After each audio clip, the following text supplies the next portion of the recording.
오늘 주신 하나님의 말씀은 사도행전 16장 6절에서 15절 말씀입니다. 사도행전 16장 6절에서 15절 말씀, 신약성경 216쪽에 있습니다. 사도행전 16장 6절에서 15절 말씀입니다. 한 절씩 교독하시겠습니다. 성령이 아시아에서 말씀을 전하지 못하게 하시거늘 그들이 부르기아와 갈라디아 땅으로 다녀가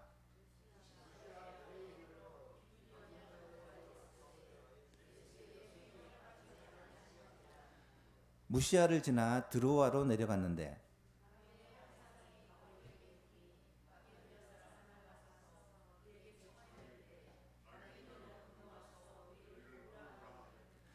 바울이 그 환상을 보았을 때 우리가 곧 마게도냐로 떠나기를 힘쓰니 이는 하나님이 저 사람들에게 복음을 전하라고 우리를 부르신 줄로 인정함이로라.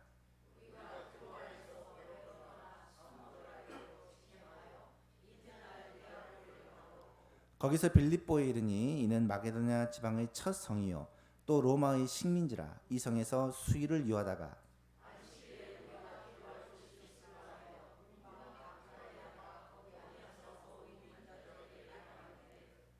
두아디리아시에 있는 자색 옷감 장사로서 하나님을 섬기는 루디아라 하는 한 여자가 말을 듣고 있을 때 주께서 그 마음을 열어 바울의 말을 따르게 하신지라.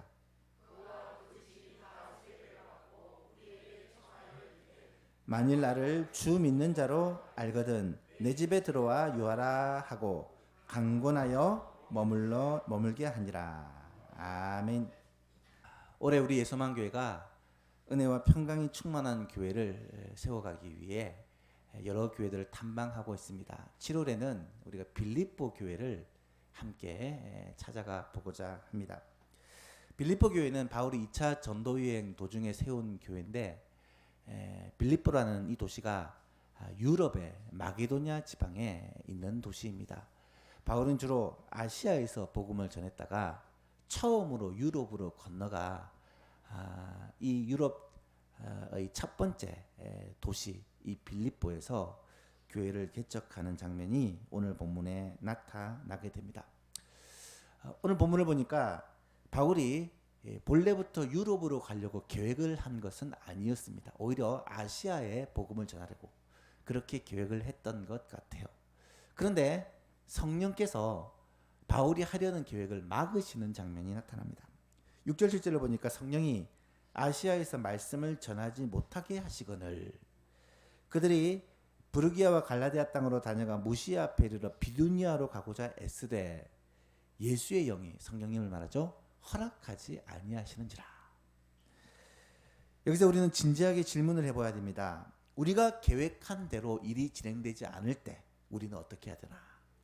우리가 하고자 하는 계획하는 일이 그 뜻대로 진행되지 않을 때 어떻게 해야 되나? 오늘 본문에 분명히 성령이 말씀을 전하지 못하게 하셨다. 예수의 영이 허락하지 않으셨다라는 표현을 합니다. 하나님께서 성령님께서 복음이 전파되지 못하게 하셨다는 거예요. 선교의 길을 막으셨다는 것입니다. 왜 그럴까? 하나님께서 왜 그렇게 하셨을까?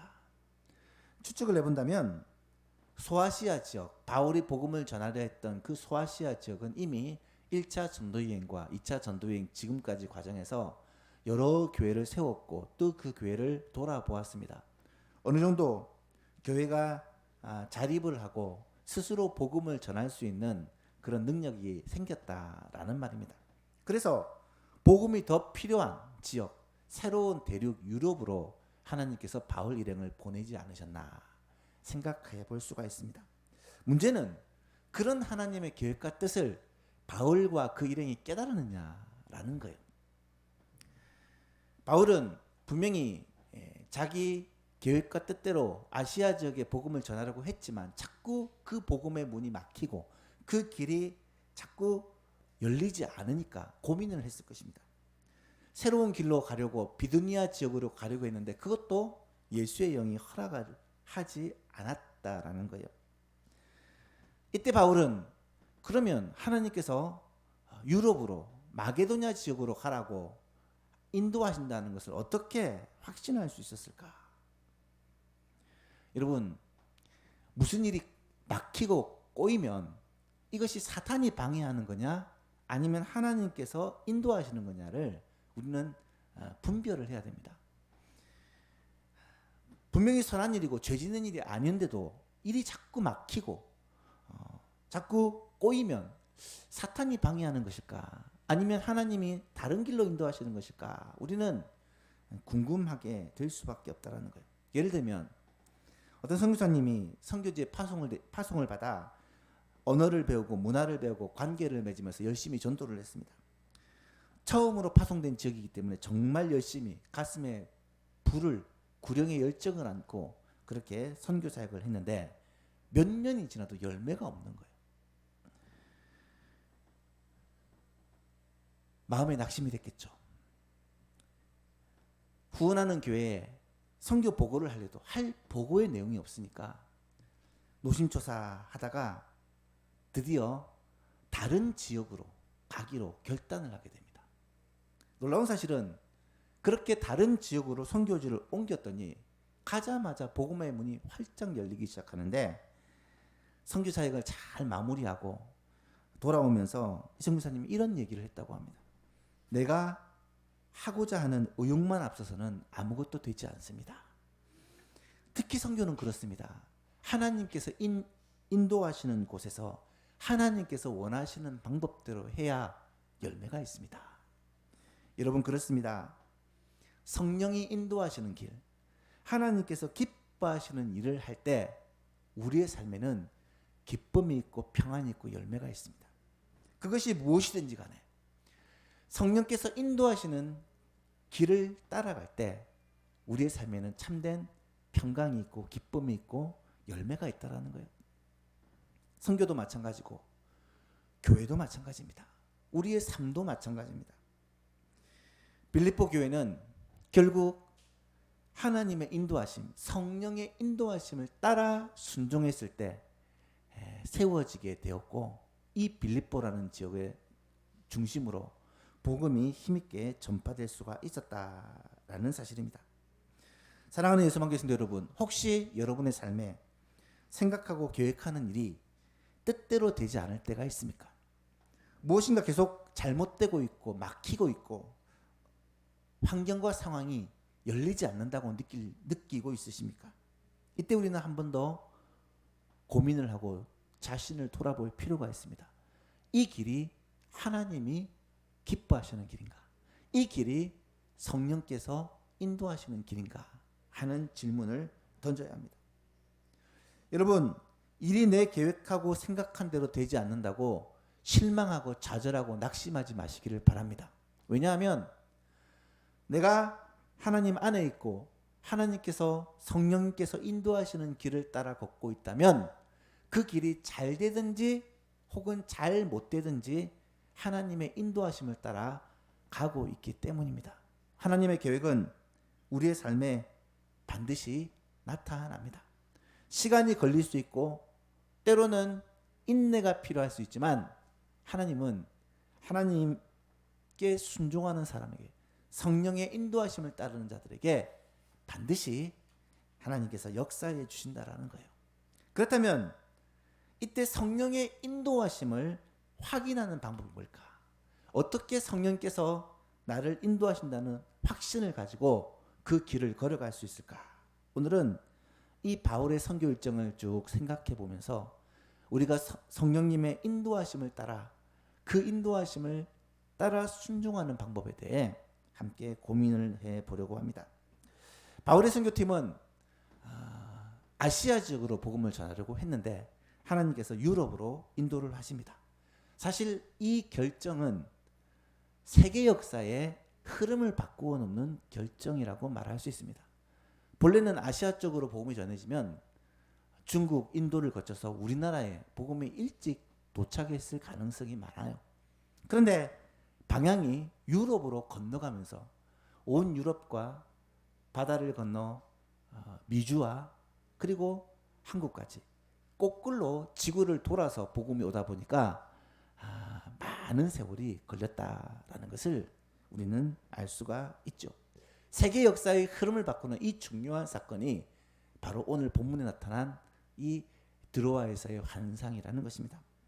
여기서 우리는 바울과 그 일행이 어떻게 하나님의 인도하심, 성령님의 인도하심을 확신하고 결정하고 행동할 수 있었느냐, 그 부분에 대해 함께 생각해 보려고 합니다. 첫 번째로, 중요한 결정은 갑자기 해서는 안 됩니다.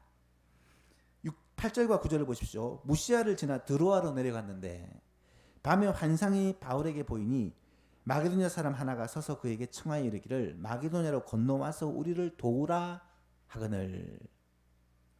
여러분, 많은 사람들은 이 말씀을 잘못 오해를 해서 바울과 그 일행들은 마게도냐, 유럽으로 건너갈 생각이 전혀 없었는데 어느 날 꿈에 갑자기 마게도냐 사람이 찾아와서 우리를 도우라, 이걸 보고 지금까지 계획을 바꿔 마게도냐로 갔다라고 이렇게 단순하게 생각합니다.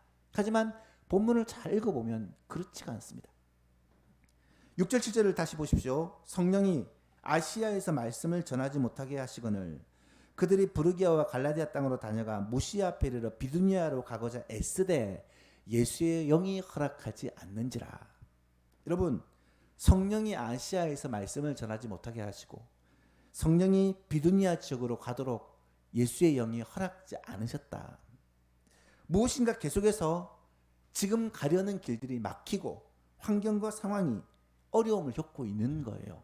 이때 바울 일행은 분명히 상당 시간 동안 여러 차례에 걸쳐 고민하고 애를 쓰고 있다는 사실을 우리는 보셔야 합니다. 무슨 말입니까?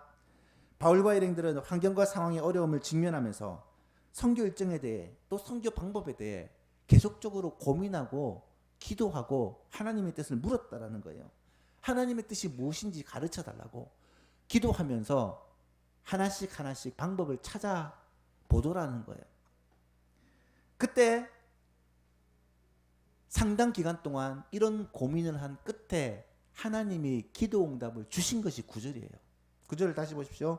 밤에 환상이 바울에게 보이니 마게도냐 사람 하나가 서서 그에게 청하여 이르되 마게도냐로 건너와서 우리를 도우라 하거늘. 바울이 그 환상을 보았을 때 우리가 곧 마게도냐로 떠나기를 힘쓰니 결정하고 노력했다는 거죠. 이는 하나님이 저 사람들에게 복음을 전하라고 우리를 부르신 줄로 인정함이로라. 여러분, 무슨 일을 결정할 때 있어서 하기 쉬운 실수가 갑자기 어떤 사건이나 어떤 일로 말미암아 내 결정과 계획을 바꾸면서 이것이 하나님의 뜻이다 라고 말을 한다는 거예요.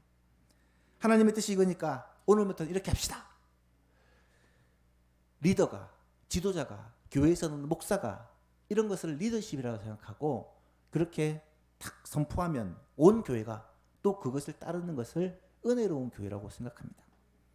여러분, 하나님께서 과연 그렇게 일하실까요? 우리 하나님은 그렇게 규모 없이 질서 없이 일하시는 것을 원치 않으시는 분이십니다. 오히려 중요한 결정을 할수록 더욱더 신중하게 하나님의 뜻을 묻고 기다리고 기도하면서 그렇게 결정을 내리고 행동을 해야 합니다.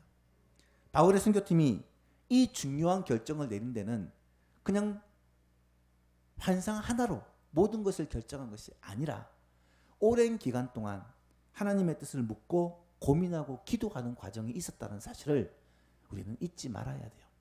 교회에 무슨 일을 결정하든지 그 일을 결정할 때 그냥 순간적인 감동으로 결정하고 밀어붙이는 게 아니라 온 교회가 그 부분에 대해서 함께 고민하고 기도하는 가운데 신중하게 결정하는 것이 오히려 성경적인 방법이라는 거예요.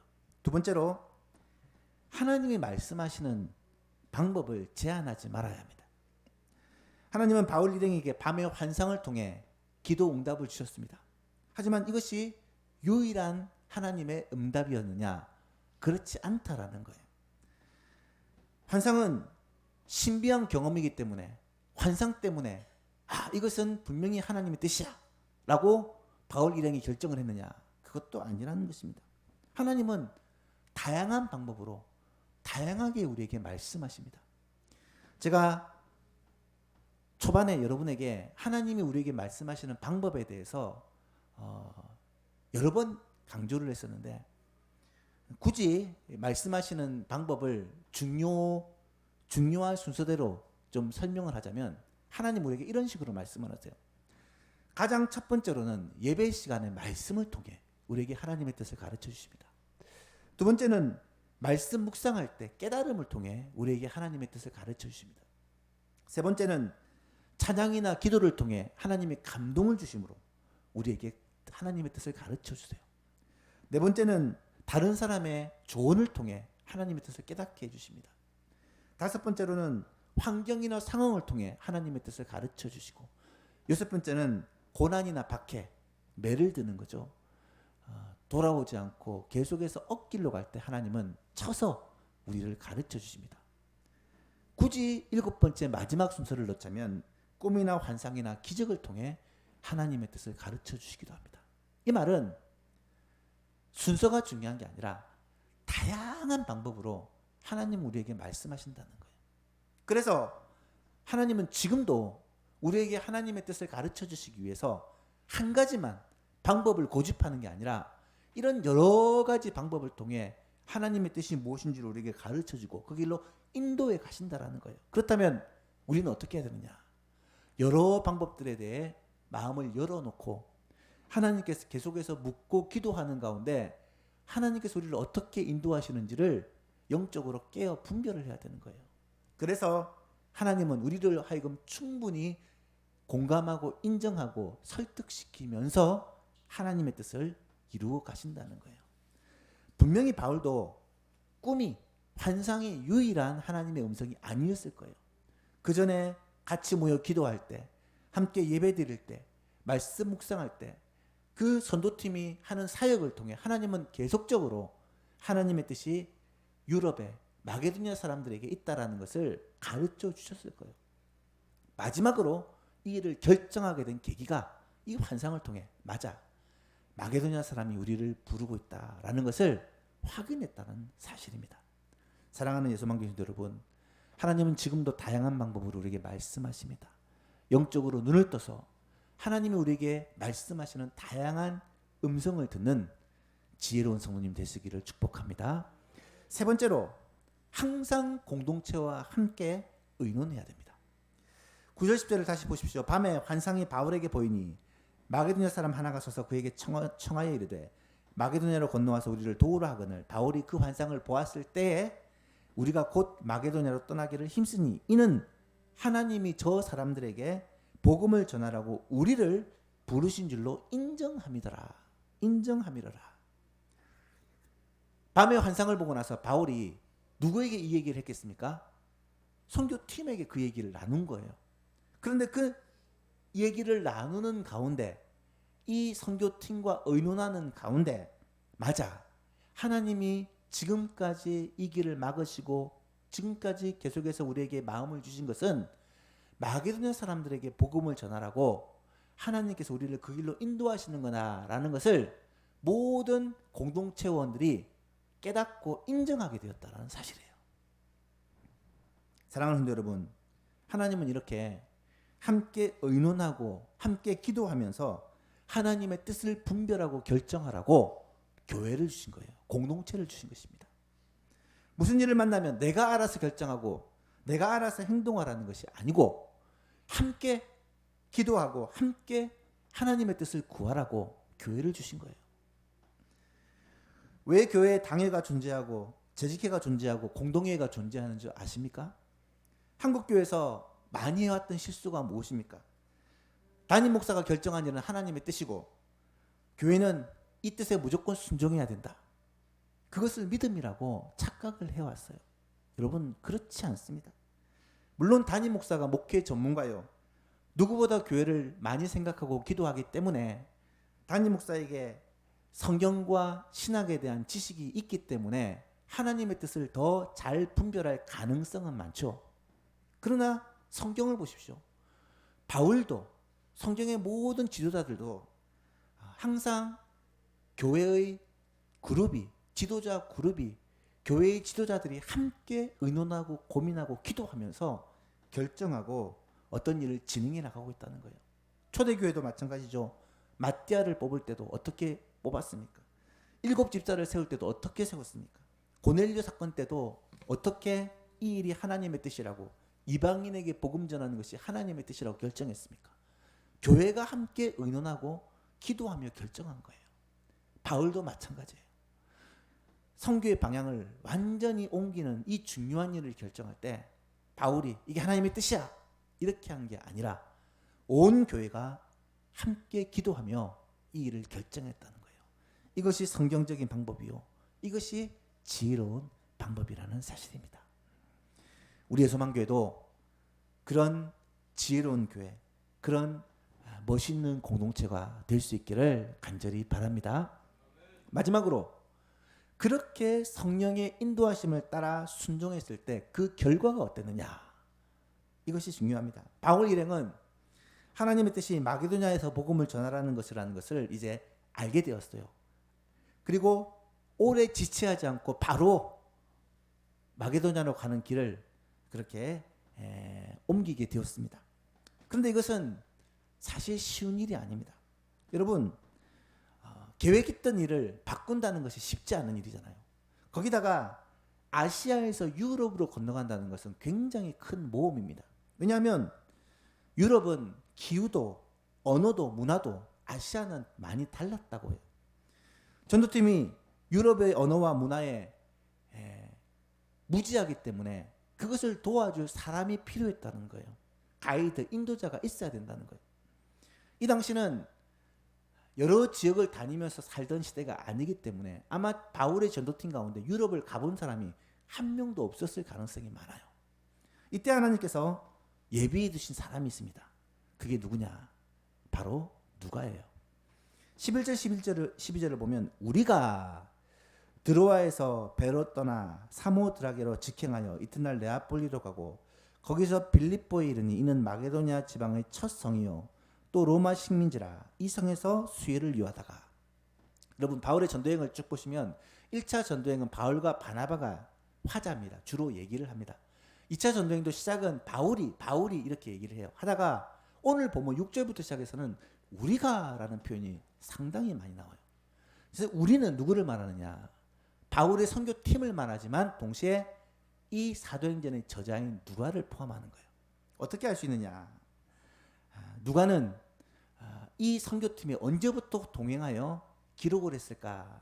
대부분의 학자들은 바로 2차 전도여행, 이 유럽으로 건너가기 직전에 이 전도팀에 합류했을 것이다 라고 보고 있습니다. 바울은 여러 가지 육신의 질병을 가지고 있었기 때문에 주치의, 늘 옆에서 돌보아줄 의사가 필요했고, 또 이 누가는 로마와 헬라에 익숙한 그런 사람이었기 때문에 이 전도팀을 이끌고 헬라 지역으로 유럽으로 가기에 적합한 사람이었다라는 것을 하나님이 아셨기 때문에 하나님은 이 전도팀을 유럽으로 인도하기 위해 누가를 붙여주셨다는 거예요. 여러분, 우리 하나님이 이렇게 멋있습니다. 하나님은 그냥 일을 시키는 게 아니라 하나님은 준비된 일꾼을, 하나님은 모든 것을 예비해 놓으시고 우리에게 일을 맡기시는 분이에요. 여호와 일의 뜻이 뭡니까? 하나님이 준비하신다. 하나님은 하나님의 뜻을 위해 우리를 인도하실 때, 성령님께서 우리를 하나님의 원하시는 길로 인도하실 때 미리 준비해 놓으시고 우리를 이끌어 주신다라는 사실이에요. 여러분, 오늘 본문을 보니까 누가뿐만이 아니에요. 13절을 보십시오. 안식일에 우리가 기도할 곳이 있을까 하여 문밖 강가에 나가 거기 앉아서 모인 여자들에게 말을 하는데, 말을 했다는 말은 복음을 전했다는 말이에요. 지금까지는 바울이 복음을 전하기 위해 주로 어디를 갔습니까? 유대인의 회당을 찾아가요. 유대인의 회당을 찾아가야 관계가 처음에 형성되고 말을 하기가 쉬워지기 때문에. 그래서 아시아 지역에서는 항상 유대인의 회당에서 먼저 복음을 전했어요.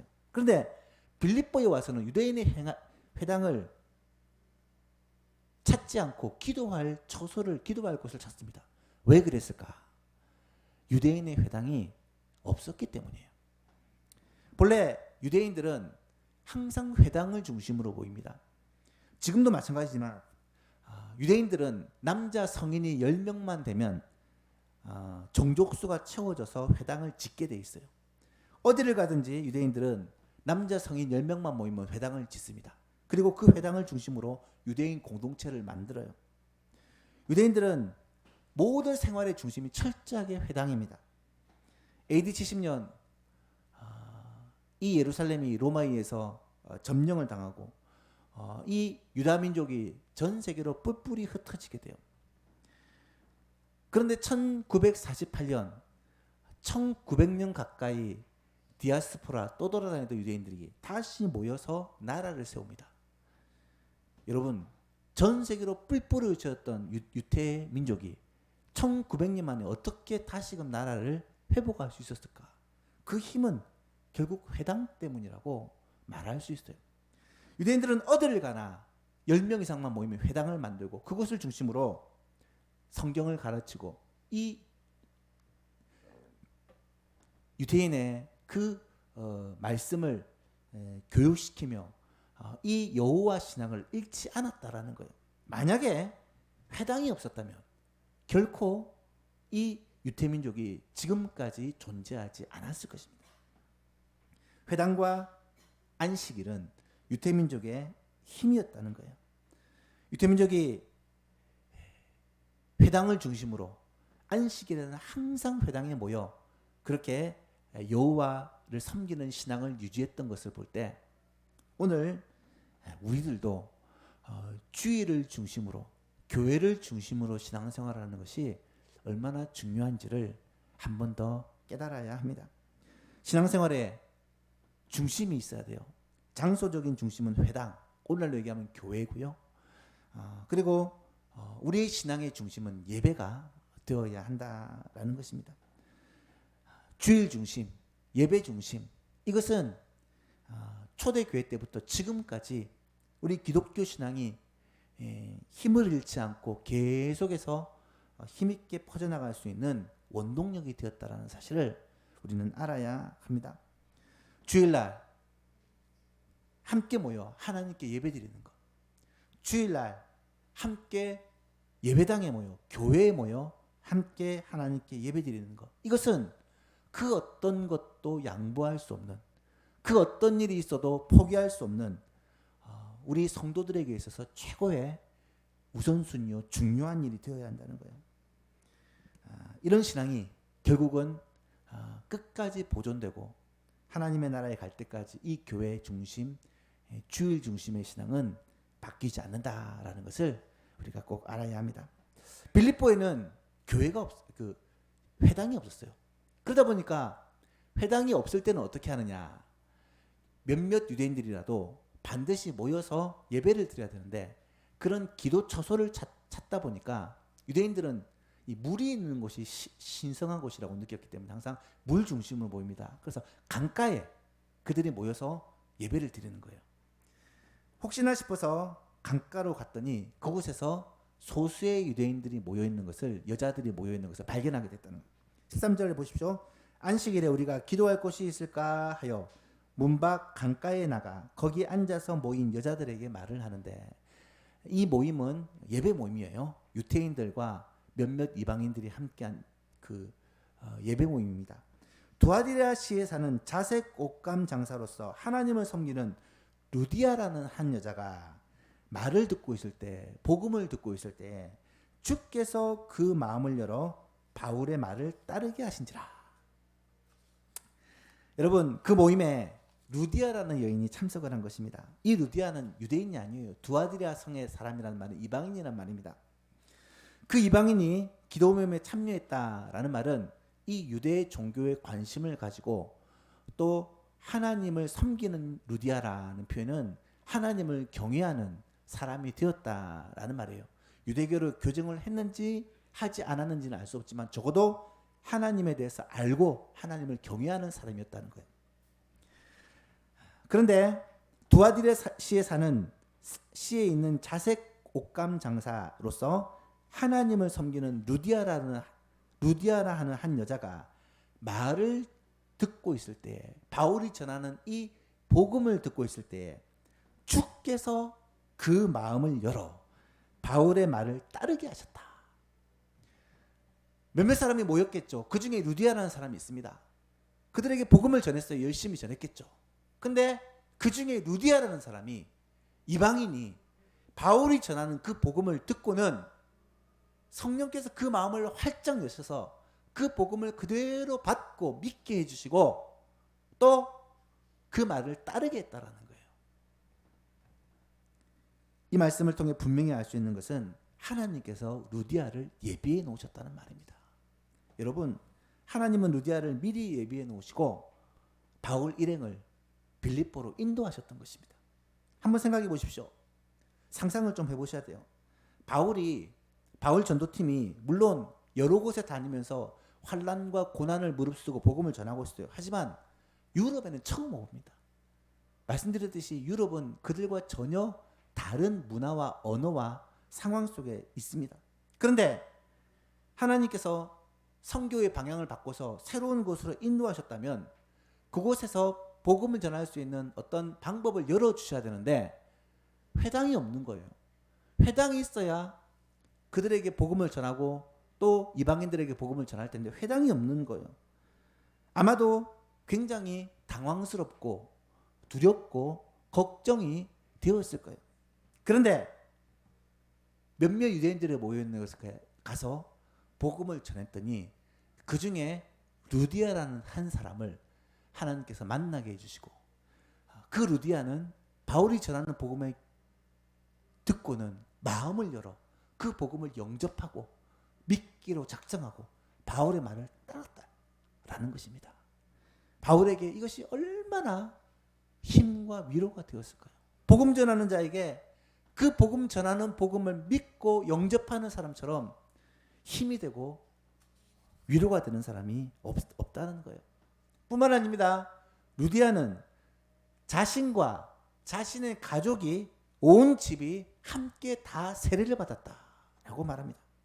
온 가족이 예수님을 믿고 공식적인 그리스도인, 유럽의 1호 신자가 되었다라는 말입니다. 여기서 그 집이라는 것은 루디아의 가족들을 말할 것이고 좀 더 나간다면 루디아는 자주색 옷감 장사인데 이 자주색 옷감은 오늘날로 얘기하면 명품이에요. 명품. 굉장히 비싼 옷감입니다. 아마 기업인이었던 것 같아요. 그 기업, 자신의 기업에 속한 직원들과 그 식구들까지 아마 상당히 많은 사람들이 함께 예수를 믿기로 작정을 했다는 거예요. 뿐만 아닙니다. 15절에 보니까 보십시오. 그와 그 집이 다 세례를 받고 우리에게 청하여 이르기를 만일 나를 주 믿는 자로 알거든 내 집에 들어와 유하라 하고 강권하여 머물게 아니라. 여러분, 루디아는 내가 이제 주를 믿고 영접했으니까 내 집에 들어와 이곳에 유하라. 빌립보에서 선교하는 동안 우리 집이 당신의 선교센터가 되었으면 좋겠다. 우리 집이 우리 빌립보 교회 1호 교회가 되었으면 좋겠다. 집을 교회로 오픈한 거예요. 유럽의 1호 교회가 루디아의 집이 되었다는 사실입니다. 여러분, 이 모든 걸 다 누가 하신 거예요? 하나님이 하신 거예요. 사랑하는 예수만교회 성도 여러분, 바울이 아시아에서 복음을 전하는 것을 고집하지 않고 성령님의 인도하심을 따라 순종했을 때 그 다음 일들은 하나님께서 다 예비해 놓으셨어요. 전혀 새로운 환경에서 복음을 전하기 위해 누가를 준비해 주셨고 또 그곳에서 빌립보에서 복음을 전하기 위해 루디아를 예비해 놓으셨다는 거예요. 이들로 말미암아 아마 어렵게만 느껴졌던 마게도냐 전도가 정말 실타래처럼 다 풀려지게 되었다는 것입니다. 나중에 살펴보겠지만 빌립보에서 옥에 갇혀서 간수의 가정이 또 빌립보 교회가 되어집니다. 그러므로 말미암아 하나님은 빌립보에서 이 복음의 실타래를 풀어가시는 것을 우리는 보게 됩니다. 오늘날도 마찬가지입니다. 우리에게 문제가 되는 것은 알 수 없는 미래에 대해서 계속 염려하고 걱정하며 그렇게 살아가는 것입니다. 당장 우리 예수만 교회만 해도 당장 복음 전하기 힘든 상황과 환경 속에서 꽉 막힌 이 서울 사람들에게 어떻게 복음을 전하고 몇십 년을 전해도 돌아오지 않는 우리의 가족들, 친지들, 이웃들을 어떻게 주님께로 인도할까? 가슴이 답답하지 않습니까? 여러분, 한 발 한 발 성령의 인도하심에 순종하시기를 바랍니다. 그러면 그 후에는 하나님께서 하시는 거예요. 하나님께서 누가도 예비해 놓으시고, 하나님께서 루디아도 예비해 놓으시고, 하나님께서 하나님의 방법대로 이 일을 이루시도록 우리를 인도하여 주실 것입니다. 하나님께 순종하는 사람은, 성령의 음성에 순종하는 사람은 하나님께서 들어서 하나님께서 귀하게 쓰시고 사용하신다라는 사실을 오늘 이 말씀을 통해 꼭 깨닫게 될 수 있기를 바랍니다. 바울의 가는 길에 함께 하시는 하나님이 우리의 인생에도 가는 길에 함께 하실 것이고, 우리 예수만 교회가 나아가는 길에도 함께 해주실 것을 확신합니다.